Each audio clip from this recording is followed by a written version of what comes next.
नमस्कार, India news Madhya Pradesh Chhattisgarh में आपका स्वागत है। मैं हूं आपके साथ पराग गुप्ता।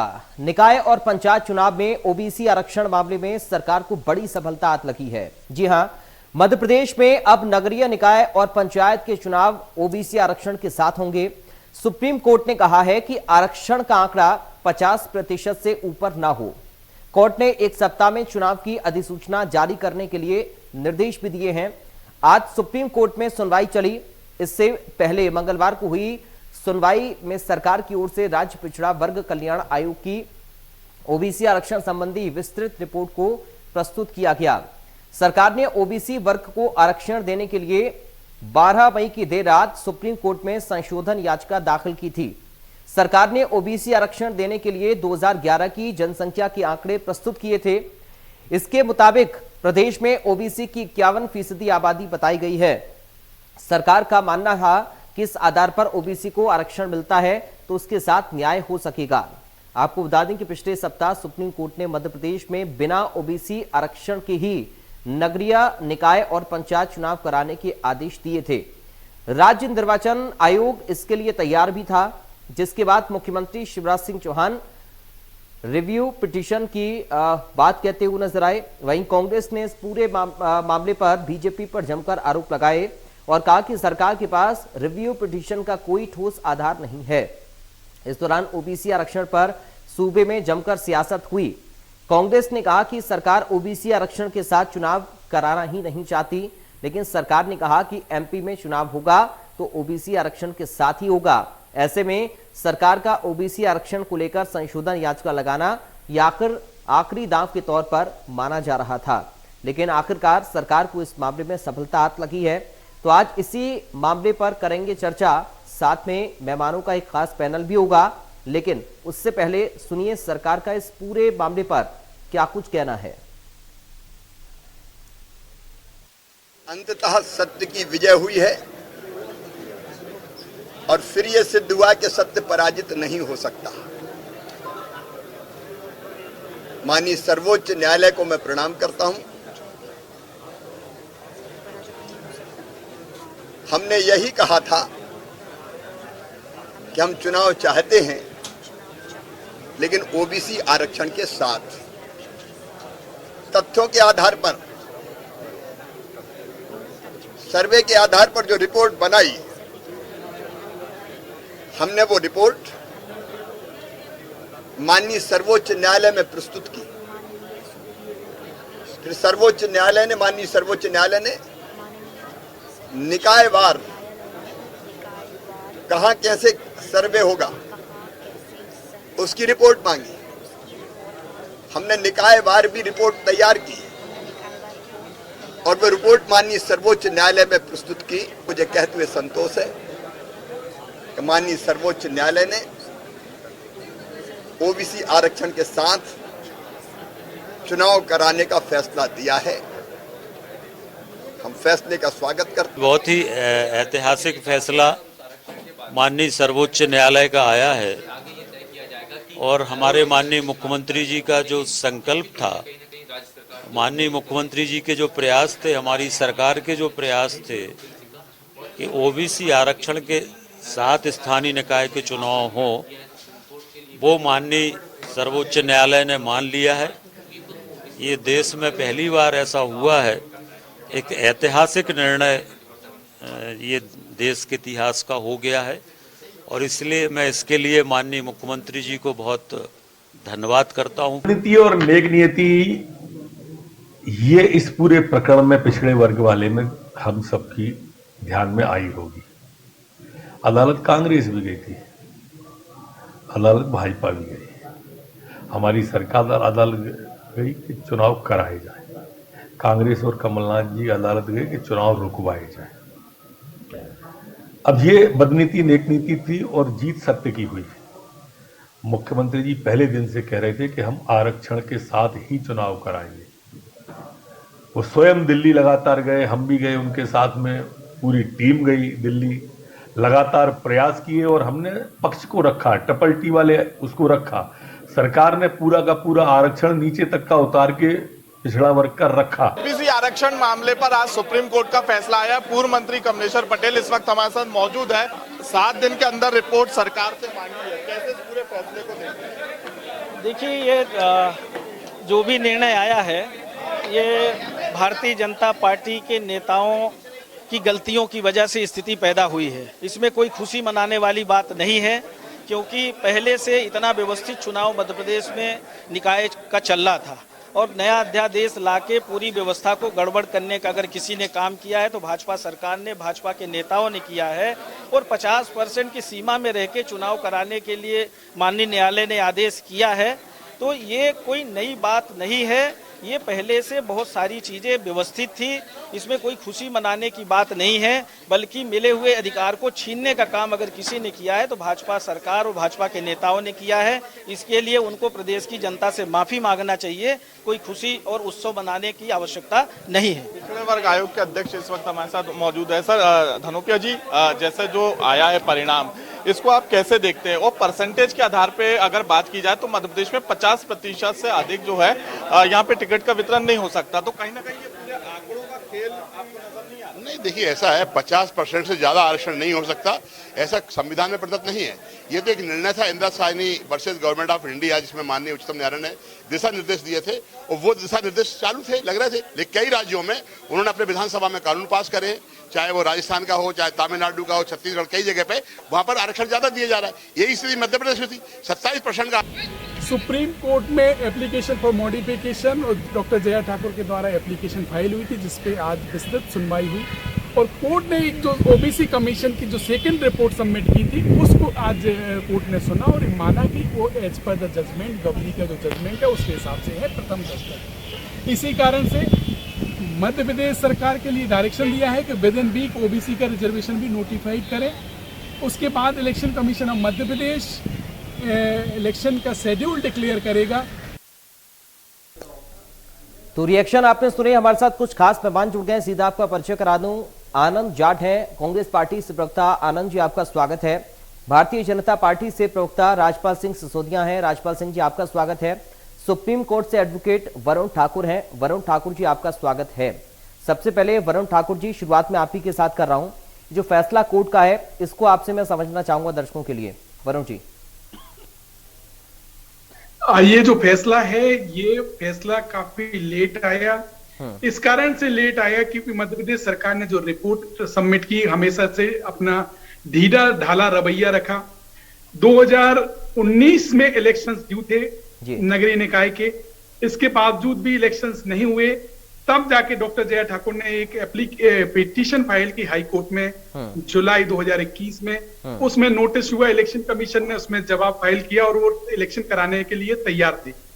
हाई कोर्ट के बार बार पूछने के बाद मध्य प्रदेश सरकार टर्न अप नहीं हो रही थी, तो उन्होंने जब ये लगा कि इसमें जजमेंट आ जाएगा और हाई कोर्ट की डायरेक्शन उनके खिलाफ में आ जाएगी, तो उन्होंने एक अध्यादेश ले आए। अध्यादेश भी ऐसा लेके आए जो कॉन्स्टिट्यूशन के अगेंस्ट था, जिसमें रोटेशन की प्रक्रिया को नल एंड वाइड कर दिया गया और ये कहा गया कि पुराने रोटेशन से ही, तो पुराना परिसीमन है या पुराना रोस्टर है, उसी से इलेक्शन कराए जाएंगे। जबकि संविधान में ये प्रदत्त व्यवस्था थी कि आपको रोटेट करनी है सीटें ताकि सभी लोगों को मौका मिल सके। इन सब बिंदुओं को लेके सुप्रीम कोर्ट आए। सुप्रीम कोर्ट में ऑलरेडी मार्च 2021 में गबली का केस आ गया था, जिसमें यह कहा था कि ट्रिपल टेस्ट कंप्लीट किए बिना ओबीसी का रिजर्वेशन नहीं मिलना चाहिए। इन सब ऑब्जर्वेशंस आने के बावजूद सुप्रीम कोर्ट ने नंबर ऑफ डायरेक्शंस दिए मध्य प्रदेश सरकार को कि आप टेस्ट कंप्लीट कर लीजिए। उसके बावजूद भी टेस्ट कंप्लीट नहीं किया गया और इन्होंने एक आनन फानन में एक रिपोर्ट सबमिट कर दी। रिपोर्ट उनकी प्राइमा फेसी गलत थी क्योंकि जजमेंट की कॉन्ट्रेरी थी।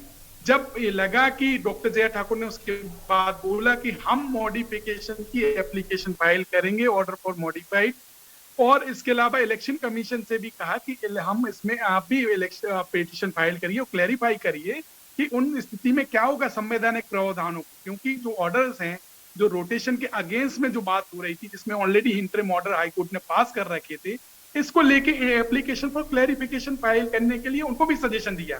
मगर जब मध्य प्रदेश सरकार को लगा कि कोई और रास्ता नहीं है, तो इन्होंने फिर आनंद फानंद में एक रिपोर्ट तैयार की जो कि एज पर द जजमेंट थी, मगर वहां पे भी कई सारे उनके जो डाटा है वो इन्होंने प्रॉपर्ली रिप्रेजेंट नहीं कर पाए।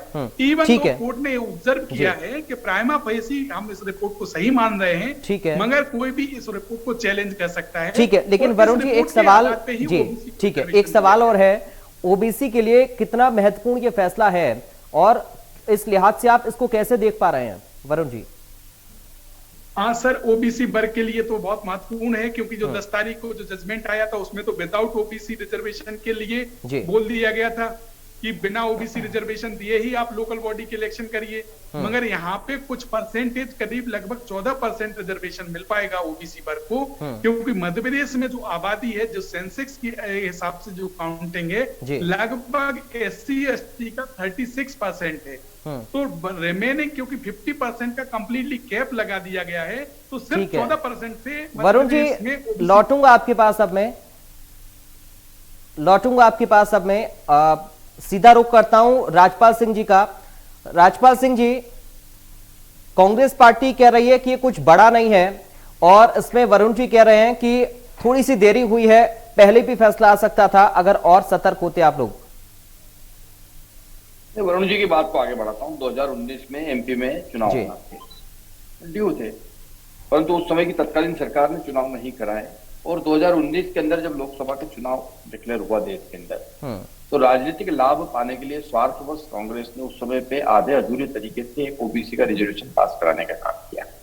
8 जुलाई 2019 को गोविंद सिंह, जो कि अभी नेता प्रतिपक्ष बन गए हैं, उनका एक पत्र जारी होता है। उस पत्र में विधानसभा में पेश होता है। उसके अंदर मध्य प्रदेश में ओबीसी वर्ग की जनसंख्या 27% बताई जाती है, जबकि उस समय पे 48% थी। गलत तथ्यों के आधार पर गलत तरीके से 27% आरक्षण की व्यवस्था करने का काम कांग्रेस ने किया, जिसकी वजह से सारे लिटिगेशन पैदा हुए और उन लिटिगेशन की वजह से आज तक ये मामला लंबित होता गया। परंतु मैं ये कहना चाहता हूँ कि मध्य प्रदेश के मुख्यमंत्री शिवराज सिंह चौहान जी, जो कि समाज के सभी वर्गों को, हितों को साथ कर काम करने का काम करते हैं, सबके साथ, सबके विकास और सबके विश्वास के साथ काम करते हैं, संवेदनशीलता के साथ ओबीसी वर्ग का उन्होंने पक्ष रखने का काम किया और माननीय न्यायालय में शिक्षा और रोजगार के लिए 27% आरक्षण का मांग निश्चित मध्य प्रदेश की धरती पे हो, ये निर्णय करने का काम हुआ। इसी बीच में मध्य प्रदेश में पंचायत चुनाव की ड्यू डेट आती है और पंचायत चुनाव मध्य प्रदेश सरकार कराना चाहती है और वो 2014 के डिनोटिफिकेशन के आधार पर चुनाव तय हो जाते हैं, फॉर्म भरे जाते हैं, प्रक्रिया चालू हो जाती है। और उस बीच में विवेक तनखा, जो कि राज्यसभा सांसद है, कांग्रेस के नेता है, सैयद जफर, जो कि मध्य प्रदेश कांग्रेस के प्रवक्ता है, ये लोग कोर्ट जाते हैं और कोर्ट जाके वही गलतियां जो उन्होंने सदन में की थी, उन गलतियों को कोर्ट के अंदर रखकर और स्थगन लाने का काम करते हैं। उस समय चुनाव रोक दिया जाता है और तमाम लिटिगेशन पैदा करने के काम होते हैं। परंतु मध्य प्रदेश की सरकार और मध्य प्रदेश का संगठन, आनंद जी आ रहा हूँ आपके पास, थोड़ा सा रुक जाइए। आप मेरे मित्र, आप बोल रहे थे, राजपाल जी आप कंप्लीट करिए फटाफट, उसके बाद आनंद जी आपके पास आ रहा हूँ। आप अभी नए नए प्रवक्ता बने। राजपाल जी मुद्दे पर आइए सर, मुद्दे पर आइए। मुद्दे पे है कि सरकार ने सीधे सीधे ओबीसी का आरक्षण रखने की बात करी, उसका पक्ष रखने का काम किया। हमने एक कमीशन ओबीसी कल्याण आयोग बनाया, गांव गांव घुमा, शहर शहर घुमा, उसने 2 महीने तक मध्य प्रदेश के अंदर जो है ओबीसी वर्ग की स्टडी की। स्टडी करके OBC commission report 1 and report 2, 2 report supreme court में पेश करी और उन दोनों रिपोर्ट के आधार पर माननीय न्यायालय ने आज निर्णय दिया है। वह निर्णय स्वागत योग्य है। वह निर्णय कहीं न कहीं हमारे संकल्प के अनुसार है। भारतीय जनता पार्टी और भारतीय जनता पार्टी की सरकार का जो संकल्प था, उस संकल्प के अनुसार है। उस निर्णय में जनभावना के अनुसार निर्णय है। वह निर्णय ओबीसी के हित का निर्णय है और भारतीय जनता पार्टी ने जो सबके साथ और सबके विकास की बात कही, उसके अनुरूप निर्णय है और उसी निर्णय के तहत हम अब चुनाव कराने जा रहे हैं। राजनीतिक, सामाजिक, आर्थिक और शैक्षणिक आधार पर जिस प्रकार से जनसंख्या का जो स्तर होगा, उस स्तर पर जनपद पंचायत, जिला पंचायत और पंचायतों के वार्ड आरक्षण होंगे और उन आरक्षणों में प्रतिनिधित्व मिलेगा जनसंख्या के मान से। जिस प्रकार से ये प्रश्नवाचक चिन्ह लग रहा है कि 14 मिलेगा कि 15 मिलेगा, ऐसा कुछ नहीं होगा। पर्याप्त प्रतिनिधित्व सामाजिक, राजनीतिक, शैक्षणिक और आर्थिक आधार कितना होगा राजपाल जी? राजपाल सिंह जी, कितना होगा? वो अलग अलग परिस्थिति में अलग अलग स्थानों पे होगा, जहां जैसी जनसंख्या होगी उस्मान से होगी और वह जो ओबीसी का पर्याप्त वो होगा, वो उसका आज परसेंटेज निकाल के अभी नहीं बताया जा सकता है। परंतु तो आरक्षण होने के बाद में हम आपके साथ बैठेंगे, वो परसेंटेज भी बताएंगे और डंके की चोट यह भी कहेंगे कि हमारी सरकार समाज के सभी वर्गों के लिए संवेदनशील है। हम ये भी कहेंगे कि हमने 10% ईडब्ल्यूएस को भी देने का काम किया है, सामान्य निर्धर वर्ग को भी 10% दिया है, हमने ओबीसी को भी देने का काम किया है, हमने आदिवासियों के भी जनजाति गौरव दिवस मनाकर भगवान बिरसा मुंडा की जयंती मनाकर उनके भी मान को बढ़ाने का काम किया है। हमने समाज के सभी वर्गों के साथ संवेदनशीलता के साथ काम किया है। जब न्याय करने की स्थिति में हम आते हैं, जब सत्ता चलाने की स्थिति में आते हैं, सरकार चलाने की स्थिति में आते हैं, तब फिर समाज के सब वर्गों को साथ में लेकर चलने का काम ठीक है। आनंद जाट जी, ठीक है, परिस्थिति के हिसाब से परसेंटेज तय होगा और स्वागत योग्य कदम क्यों नहीं है कांग्रेस के लिहाज से? जब ओबीसी को आरक्षण मिलने की बात आई तब आप लोग इसका स्वागत क्यों नहीं कर रहे हैं, क्योंकि मांग भी आप लोग जोर शोर से कर रहे थे? आनंद जी।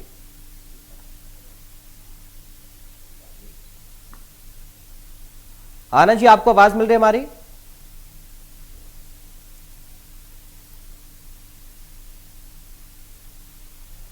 चलिए, लगता संपर्क नहीं हो पा रहा आनंद जी के साथ। एक बार फिर से राजपाल सिंह जी, आप ही के पास में आ रहा हूं। दरअसल कहा यह जा रहा था कि आप लोग ठीक तरीके से जिस तरह आपको अपना पक्ष रखना चाहिए सरकार की ओर से आप लोग वो नहीं रख पा रहे हैं और इसमें काफी ज्यादा देरी हुई और हो सकता है कि पहले ये फैसला आ जाता अगर पहले से आप लोग और ज्यादा इसके लिए काम करते।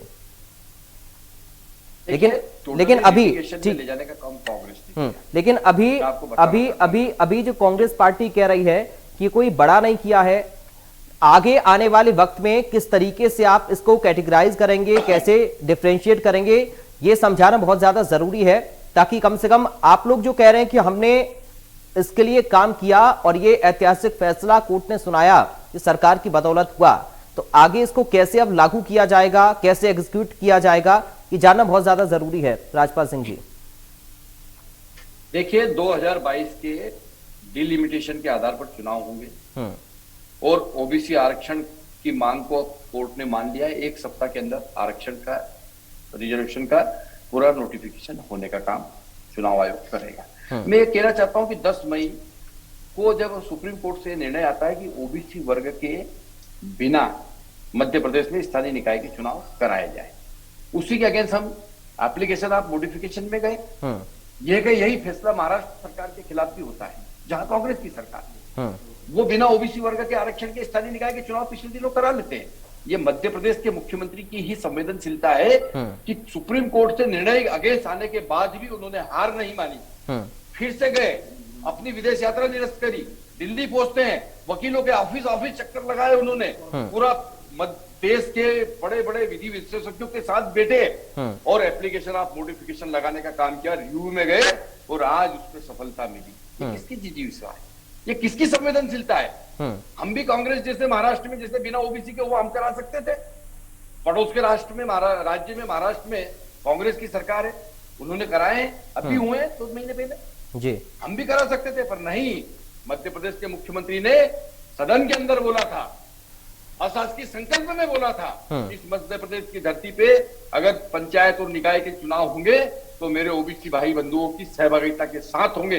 ये वर्तन था, सिर्फ वर्तन नहीं था, अवसर आने पे सिद्ध करके बताया।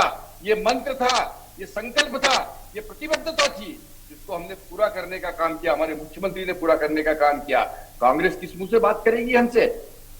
कांग्रेस गलत जानकारी देती है, 27% जनसंख्या बताती है सदन के अंदर जाके, और जो भाई बताता है गोविंद सिंह जो लिखता है अपने साइन से गलत जानकारी देता है, उसको जो है पुरस्कृत करते हो, नेता प्रतिपक्ष बनाते हो। ठीक है, जो आदमी ओबीसी की पीठ में छुरा घोंपते हो।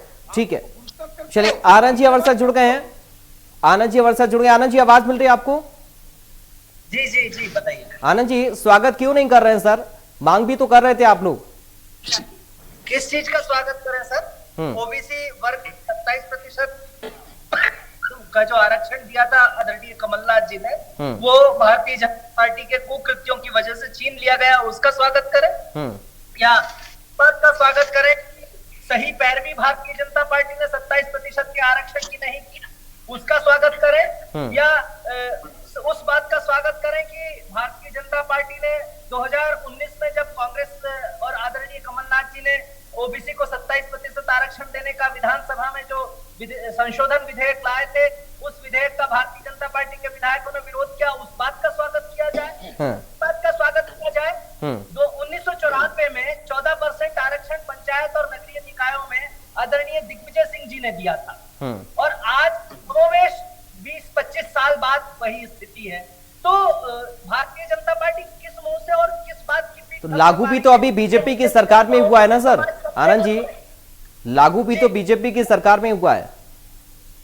कहाँ लागू हुआ है? फैसला तो आ गया ना कोर्ट का। मध्य प्रदेश के अंदर सुनिए, आपको भी जानकारी बता देता हूँ। मध्य प्रदेश में पहली बार संवैधानिक आधार पर 1994-95 में जब चुनाव हुए थे, तब से 14% आरक्षण ओबीसी के लिए लागू था।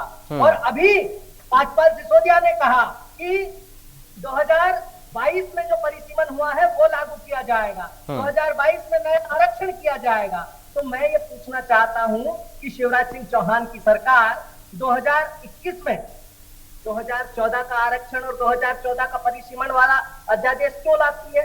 और उस अध्यादेश को, जैसा कि वरुण ठाकुर जी ने कहा, उस अध्यादेश को वापस किया क्योंकि वो असंवैधानिक था। तो संविधान को ताक पर रखकर, नियम कायदों को ताक पर रखकर मध्य प्रदेश के पिछड़ा वर्ग के समाज के साथ जो धोखा करने का काम भारतीय जनता पार्टी ने किया, उसके लिए सम्मान करें, उसके लिए स्वागत करें।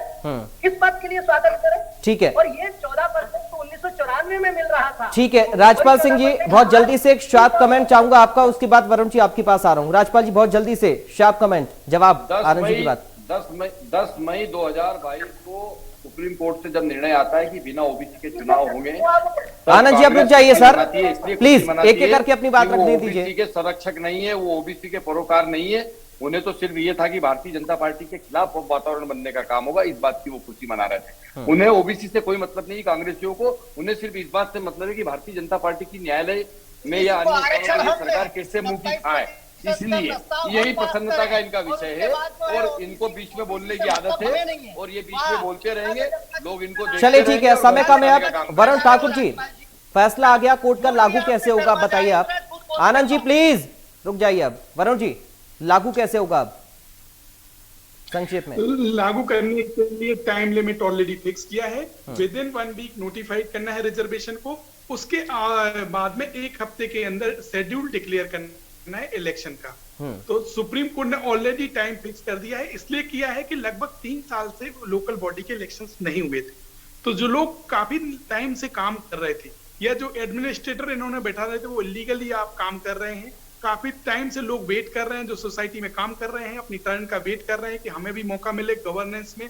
उन सब चीजों का ध्यान में रखते ही सुप्रीम कोर्ट ने ज्यादा टाइम नहीं दिया है। 2 हफ्ते के अंदर ही आपको शेड्यूल डिक्लेयर करने के लिए इलेक्शन कमीशन को कहा है। मैं थोड़ा सा बैकग्राउंड में जरूर मैं जाना चाहता हूँ इस रिजर्वेशन की, कि क्यों ये परेशानी हुई। रिजर्वेशन ठीक है सर, अब लागू हो गया, अब फैसला आ गया तो लागू होना है। चूंकि अब समय कम है मेरे पास, इसलिए इजाजत चाहूंगा आप वरुण ठाकुर जी आपसे। आनंद जाट जी आपका बहुत शुक्रिया, राजपाल सिंह जी आपका बहुत शुक्रिया, वरुण जी बहुत शुक्रिया चर्चा का हिस्सा बनने के लिए। तो कांग्रेस पार्टी का अपना विरोध है, उधर बीजेपी की ओर से कहा जा रहा है कि अब पंचायत चुनाव जो है, लोकल बॉडी के जो इलेक्शन है, वो अब आरक्षण के साथ ही होंगे, जिसका वादा सरकार ने किया था अब वो पूरा होने जा रहा है कोर्ट के फैसले के साथ। फिलहाल मुझे दीजिए इजाजत, नमस्कार।